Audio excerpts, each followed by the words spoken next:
The social অর্বিডি platform থেকে আপনাদের স্বাগত জানাচ্ছি আমি এসএম ফরিদুদ্দিন। আমাদের চারপাশে ঘটে যাওয়া নানা প্রকার অপ্রত্যাশিত ঘটনা, দুঃসংবাদ প্রতিনিয়ত ঘটেই যাচ্ছে। তারই মাঝে কিছু ভালো কাজ তো অবশ্যই হয়।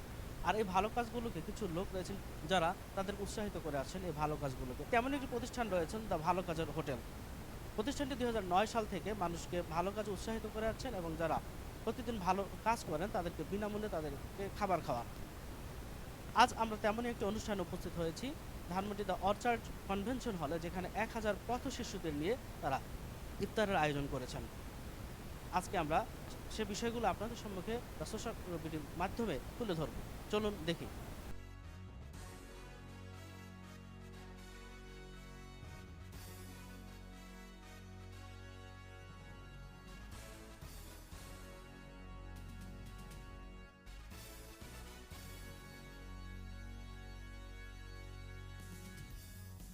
দর্শক, এখন আমরা কথা বলবো ইউথ ফর বাংলাদেশের প্রতিষ্ঠাতা এবং কর্ণধর জনাব আরিফুর রহমান ভাইয়ের সাথে। জনাব আরিফুর রহমান ভাই, আমাদের সোশ্যাল মিডিয়ার প্ল্যাটফর্ম থেকে আপনাকে স্বাগতম। কেমন আছেন আপনি? জি, আলহামদুলিল্লাহ ভালো আছে। দ্য অর্চার্ড কনভেনশন হলে ১,০০০ পথ শিশুদের নিয়ে ইফতার আয়োজন করেছেন এবং তাদের নিয়ে ঠিক খুব বড়ই জমজমাট আয়োজন দেখতে পাচ্ছি।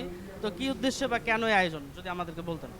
আচ্ছা, আসলে বিষয় হলো আমরা যে ডেলিটেড মেম্বার আছি, যারা কিনে ইয়ুথ ফর বাংলাদেশে বা ভালো কাজের হোটেলে ইনভলভ আছি, তারা মূলত আমরা আমাদের বছরে একটা দিন আমরা ইফতার করি, মিল শেয়ারিং ইফতার বলে, যেটা যে আমরা একটা চাঁদা দিই, এই চাঁদার মাধ্যমে আসলে আমরা নিজেরা ইফতার করি, পাশে আরেকজন সুবিধাবঞ্চিত বাচ্চাকে নিয়ে আমরা কিন্তু ইফতার করি। আর এর পাশাপাশি আমাদের যে জাকাত সামিট, এটা তৃতীয় জাকাত সামিট হচ্ছে এবং এখানে আমাদের জাকাত বিষয়ক আলোচনা হয়, এরপরে প্রশ্ন উত্তর থাকে, যাতে মানুষ জাকাত সম্পর্কে যাতে আরও ডিটেলস জানতে পারে, বা আমরা এখানে জাকাতের ফান্ড গ্রহণ করি, সেই ফান্ড আসলে কোথায় কোথায় আমরা ব্যয় করি, এগুলি আমরা মূলত কিন্তু এখানে আমরা এভাবে শেয়ার করছি মানুষের সাথে আর কি। দর্শক, এখন আমরা কথা বলবো ইউথ ফর বাংলাদেশের প্রতিষ্ঠাকালীন আরেকজন সদস্য জনাব সাকিব হাসান ভাইয়ের সাথে। ভাই, আপনি কেমন আছেন? আলহামদুলিল্লাহ, ভাই ভালো আছি। আপনি ভালো আছেন? জি, ভালো। আচ্ছা। তো এই প্রতিষ্ঠানের সাথে থেকে আপনি জড়িত আছেন। তো প্রতিষ্ঠানের জন্য দশের জন্য, দেশের জন্য বা সবার জন্য কাজ করে কেমন লাগছে? আপনার অনুভূতি যদি আমাদের সাথে শেয়ার করতেন। আসলে অনুভূতি বলতে খুবই ভালো লাগা, যেই কারণেই ২০০৯ সাল থেকে আজকের এই পর্যন্ত আসা আর কি। তো ৯ সাল থেকে আমাদের যে কার্যক্রম, তখন আমরা শখের বশে করতাম, বাট এখন একটা দায়িত্বের ভিতর চলে আসছে। ওয়ান কাইন্ড অফ এটা না করলে আমাদের ভালো লাগে না আর কি। দর্শক, এ পর্যায়ে আমরা কথা বলবো ইউথ ফর বাংলাদেশের প্রতিষ্ঠাকালীন সদস্য জনাব জাকির হোসেন ভাইয়ের সাথে। জনাব জাকির হোসেন ভাই, আমাদের সোশ্যাল মিডিয়ার পক্ষ থেকে আপনাকে স্বাগতম। আপনাকে অনেক অনেক ধন্যবাদ। আমরা আসলে ইয়ুথ ফর বাংলাদেশ মানুষের ৫টা মৌলিক চাহিদা নিয়েই কাজ করি। এর ভিতরে আমাদের খাবার রিলেটেড যে কাজ, এটা হচ্ছে ভালো কাজের হোটেল। আপনারা হয়তো অবগত আছেন যে আমাদের ভালো কাজের হোটেলের ব্যানারে প্রত্যেক দিন প্রায় কয়েক হাজার মানুষ একবেলা খাবার খেতে পারে। এবছরও যেমন যদি আজকের কথাও বলি, আজকে আমাদের হোটেলগুলোতে প্রায় ৬,০০০ মানুষের ইফতার আয়োজন হচ্ছে। আপু, এখানে কাজ করে কেমন লাগছে? আসলে কথাই আছে মানুষ মানুষের জন্য।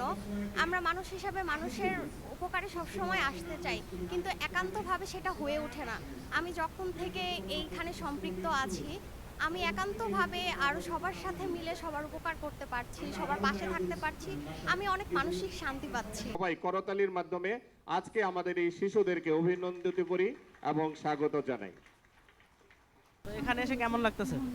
এখানে এসে অনেক ভালো লাগতেছে, কারণ আমার স্যার ম্যাডাম আমরা ফ্রেন্ডরা সবাই একসাথে বসে ইফতার করতে পারতেছি।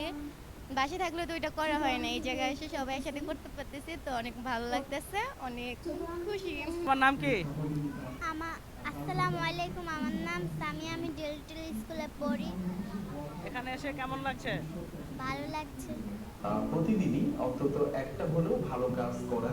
২০০৯ সাল থেকে আমরা কিছু ফ্রেন্ডস এবং কিছু ছোট ভাইদেরকে সাথে নিয়ে চিন্তা করলাম যে এই ভালো কাজগুলি কিভাবে মানুষের মাঝে ছড়িয়ে দেওয়া যায় বা অন্যকেও ভালো কাজে কিভাবে উদ্বুদ্ধ করা যায়। আমাদের প্রত্যেকের কাছে একটা স্টিলের ব্যাংক ছিল এবং সেখানে প্রতিদিন ১০ টাকা করে আমরা রাখতাম এবং মাস শেষে এক একজনের কাছে ৩০০ টাকা মতো, এবং এই টাকাটা দিয়ে আমরা মূলত ৩টা ভালো কাজ করতাম। অনেকেই ভাবছেন ১০ টাকায় কি হয়, আসলে ১০ টাকায় কিন্তু অনেক কিছুই হয়েছে।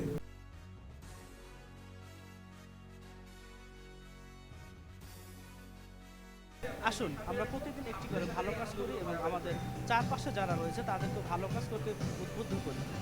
একসময় আপনিও থাকবেন না, আমিও থাকবো না, তবে প্রত্যাশা করি যেন এই ভালো কাজের হোটেল চিরদিন বেঁচে থাকে এবং এই ইউথ ফর বাংলাদেশ যেন চিরদিন বেঁচে থাকে এবং মানুষের পাশে থেকে মানুষকে ভালো কাজ করতে প্রতিনিয়ত উদ্বুদ্ধ করতে পারে। সেই প্রত্যাশায় আজকে বিদায় নিচ্ছি। আল্লাহ হাফেজ।